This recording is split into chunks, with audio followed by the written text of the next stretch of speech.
దేవుడు ఒక భక్తుడికి ఒక వరం ఇస్తారు. ఏంటంటే ఒక బ్యాగ్ ఇస్తారు. ఆ బ్యాగ్‌లో నాణేలు వస్తూ ఉంటాయి. నీకు ఎన్ని కావాలో అన్ని డబ్బులు తీసుకుంటూ ఉండు అని చెప్తాడనమాట.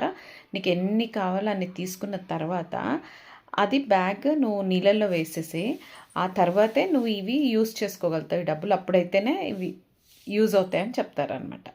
అయితే ఇంకేం చేస్తాడు ఆయన, బాగా డబ్బులు తీస్తూ ఉంటాడనమాట దాంట్లోంచి. తీస్తూ తీస్తూ తీస్తూ ఉంటే ఆకలేస్తుంటుంది. ఆకలేసిన గాడ్ ఏం చెప్పారు, అవి నీళ్ళల్లో బ్యాగ్ వేస్తేనే యూజ్ చేయొచ్చు అన్నారు కదా.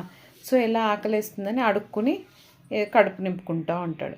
మళ్ళీ రోజు ఇంక అదే పని, నాన్న డబ్బులన్నీ బయటకు తీయడం బ్యాగ్లో నుంచి, ఆకలేసి అడుక్కొని తినడం. అలా చేసి చేసి చేసి ఏమవుతుంది, లాస్ట్కి అతను చనిపోతాడు. సో కష్టపడింది ఏది రాదు, ఒకవేళ వచ్చినా మన దగ్గర నిలవదు. దీన్ని బట్టి మీకు అర్థమైంది అనుకుంటా.